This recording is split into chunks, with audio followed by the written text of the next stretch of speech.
Hey, hello and welcome to this week's edition of The Week Ahead. We're going to jump right into it because it's busy. Ben? Yeah, I'm having deja vu here, so I'll go real quickly. Environment and Natural Resources Committee and the Energy and Utilities Committee this week. Energy and Utilities, we're dealing with internet data privacy.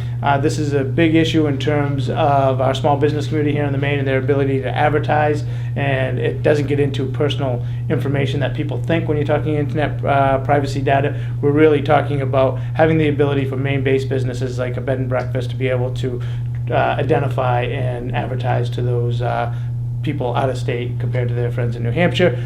Over in the Natural Resources Committee, we're dealing with plastic bags this week, LD 1533. The bill before the legislature would ban plastic bags statewide here in the state of Maine. There are three important things in this legislation. One, there is preemption. We have 22 communities right now that have their own ban on plastic bags. This bill would ban plastic bags in the state of Maine, except for reusable plastic bags, which are 4 millimeters thick, can be used at least 75 times and hold 18 pounds. And then the replacement for that is a paper bag made of 100% recyclable material, and will cost a nickel a piece, and that helps offset the cost for the retailer in the purchase of those bags. That's what's going on in my world this week. Megan? In education this week, there are work sessions on bills that we testified in support and opposition on last week. On Wednesday, there are the governor's appointees to the University of Maine system and the Maine Community College system confirmation hearings. And then in the IDEA committee, there are work sessions on bills that would create apprenticeship programs. And then there's a public hearing at the end of the week that the University of Maine system put in that would create a workforce development research institute based on the MEPRI model. And that's about it.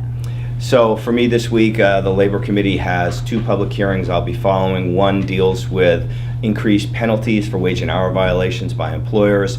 The second bill is a bill that would outlaw non-disclosure agreements or bar non-disclosure agreements unless an employee agrees to participate in an NDA. This comes out of the Me Too movement, Harvey Weinstein, and they are specifically targeting non-disclosure agreements around sexual harassment claims and settlements in the workplace. Also, as some of you are aware, it looks like the legislature's Labor Committee has reached some kind of bipartisan agreement around a provision that would provide up to 40 hours of paid time off annually for employees. This is a result of a legislative compromise that was put forth through the governor's office. From the perspective of the business community, it's not perfect. We knew something was going to pass. I think our objective was to make it the most manageable bill as possible. In fact, this proposal that's been agreed upon in the committee 1111, it's probably as good as we could have hoped for. Now it's in the hands of the full legislature. It could end up on the calendar as early as this week. In addition, on Friday, there was a public hearing on Speaker Gideon's bill to